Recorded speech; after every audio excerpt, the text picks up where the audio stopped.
Hello you wonderful people and welcome to Unravelled. Today we're having some festive fun by crocheting some Poké-baubles. So let's get straight into it with the main Bauble body. We're going to double crochet 6 into a magic ring. We will be using British terminology throughout, but a double crochet in British terminology is a single crochet in American terminology, and that will be the only difference in this pattern. So now we close the magic ring by pulling on this short tail. I don't count a magic ring as a round, so the first round will be to increase in each of these 6 stitches that we added in there. You may have noticed when I did the magic ring I actually crocheted 7 into it, and in this round I'll ignore it because it's just there to fill in a gap that you sometimes get when you close the magic ring. So this Bauble pattern is exactly the same for the 3 Poké-baubles, so for the Pokéball, for Voltorb and Electrode, and the difference really is just that they start with a different colour. You start with red for Electrode and then white for the other 2.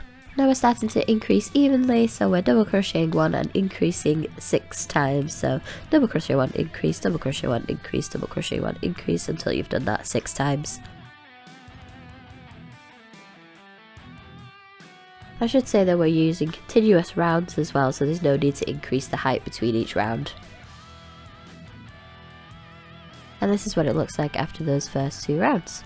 So now the next round is actually going to offset the increases, so we've increased 6 times around here, and we want to offset it so we have a nice curve instead of a corner. So to offset it we do a little bit of crochet maths. So we take one of the increases and put it to the left of the brackets, then we divide the number of double crochets inside the brackets and put one of those at either side. Which means that round 3 is a double crochet 1 increase, and then in the brackets is double crochet 2 increase 5 times, and then a double crochet 1.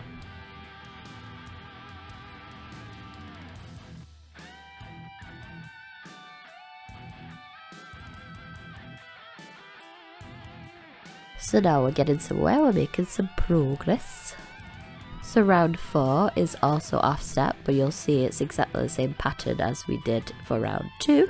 So it's just a double crochet 3 increase 6 times.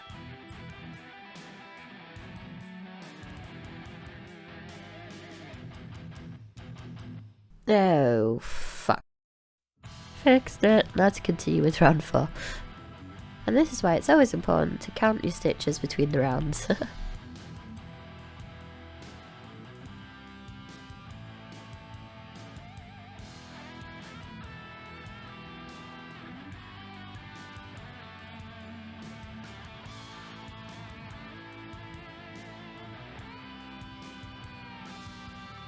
There we go, now we're nice and even, and I've learnt my lesson and I'm going to count my stitches.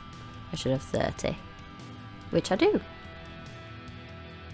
Round 5 is another offset round, but if we remember our pattern, we take the increase out of the brackets and put it to the left of them. Then we take the double crochet that's within the brackets divided by 2 and put 1 on either side, making round 5 double crochet 2 increase in the brackets, double crochet 4 increase 5 times, and then double crocheting 2 for 36 stitches.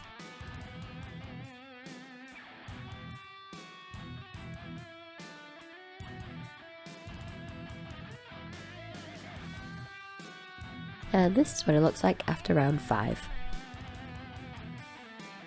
You can see the spiral rounds quite clearly here. You can also see that we have offset the increases because you can't see any obvious lines between the rows of the spiral.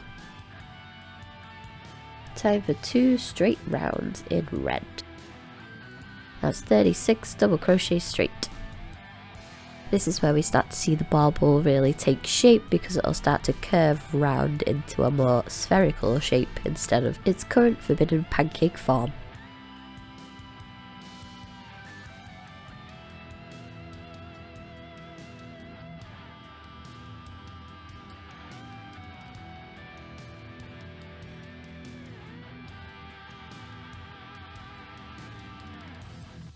Don't mind me, just unravelling the tangles. Here you can see after only 2 straight rounds it's starting to curve slightly. And now we want to change colours, so let's just cut off that red and we can join the white. And we'll want to do 1, 2, 3, 4 rounds of white. To ensure that we have a smooth transition between the red and the white, we're going to yarn over in the red first and then join in the white. And this just ensures that we don't have half a stitch in red and half a stitch in white, and I just like to tie that off so it's nice and tight, but it's not too tight that the hook doesn't move around. For this first round in white, we are going to double crochet into the back loops only. This means that we don't go into the stitch like this, we actually go into the back loop that is here.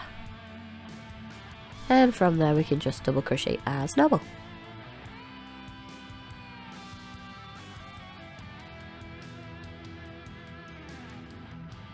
If you've made it this far and I've tactfully titillated your crochet craving, please consider subscribing to the channel, it's free, and you'll be the first to know of all the Pokemon projects and patterns I make in the future.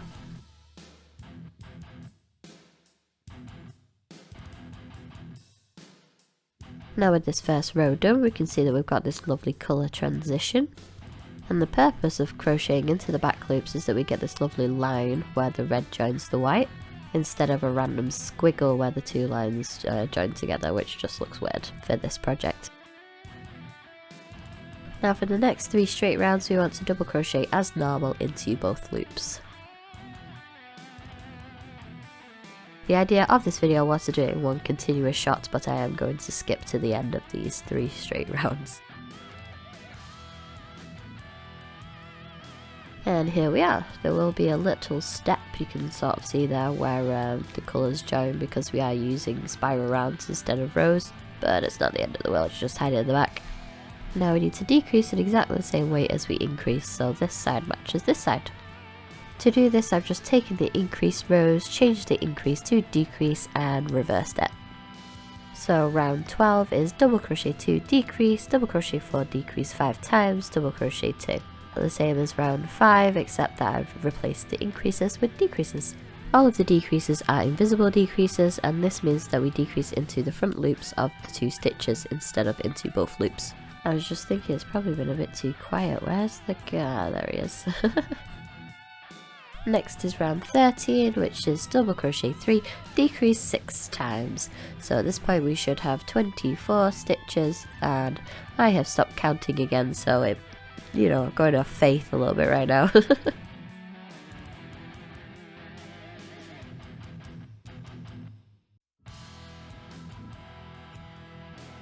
Just to talk tension for a second, it doesn't actually matter how tightly or loosely you do crochet, that will just affect the size of the bauble. All you really need to make sure is that you can't see the stuffing through the stitches.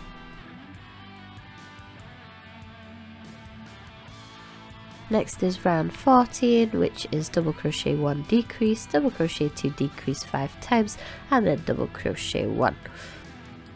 This is the last round before I decided to stuff. Of course you can stuff it sooner or later, but if I did it any later then I would not be able to stuff it because I can't fit my finger in the hole.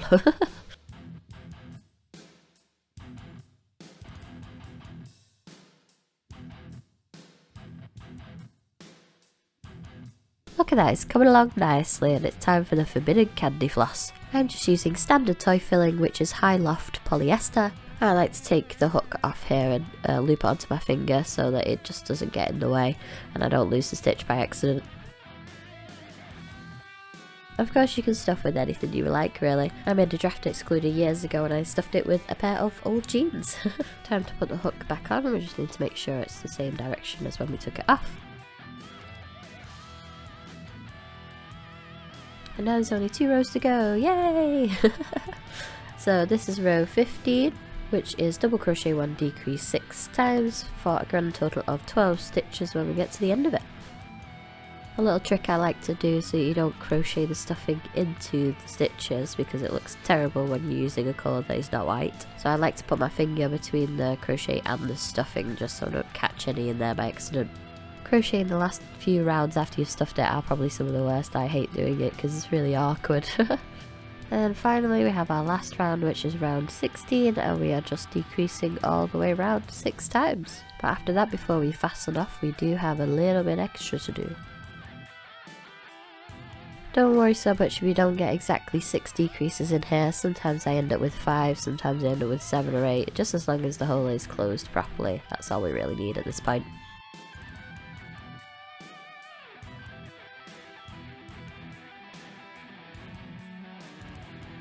So now that that's done, we need to chain 20 so that we can make a loop so that the bauble can actually go on a tree.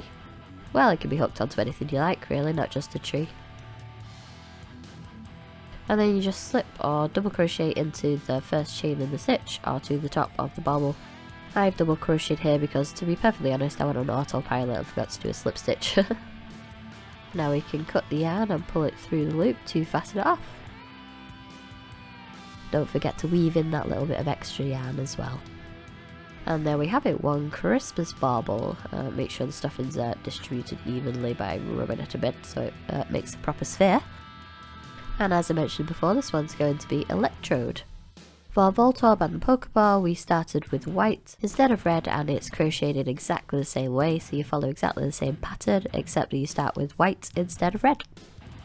So now we've got the basics done, we can embroider some personality into these Poké-baubles. I'm not going to show you how to do embroidery, but it's pretty simple. I just use backstitch pretty much all the way through. When filling in any block colours such as the mouth here on Electrode, you just want to make sure all your stitches are in the same direction. And Voltorb is pretty much the same. I just embroidered some eyes on him, and I also embroidered a line all the way around. The Pokeball does have a couple of extra steps. So you need to make a black strap and 2 dots. The black strap is done by chaining 40 stitches, then you double crochet for 40 and then fasten off. The black and white dots are done by double crocheting 6 into a magic ring and increasing for 6 for the black one and not doing that for the white one. And that all gets sewn in place. And there we have it. Please let me know what you think in the comments. And I'd love to know if you're going to make them yourself for your Christmas tree at home. So thank you so much for watching. If you're a girl, a guy, non-binary, hi, or just passing by, I appreciate you so much. If you see what you like and like what you see, please consider giving it a thumbs up and subscribing, and I'll see you next time for more Unravelled Chaos.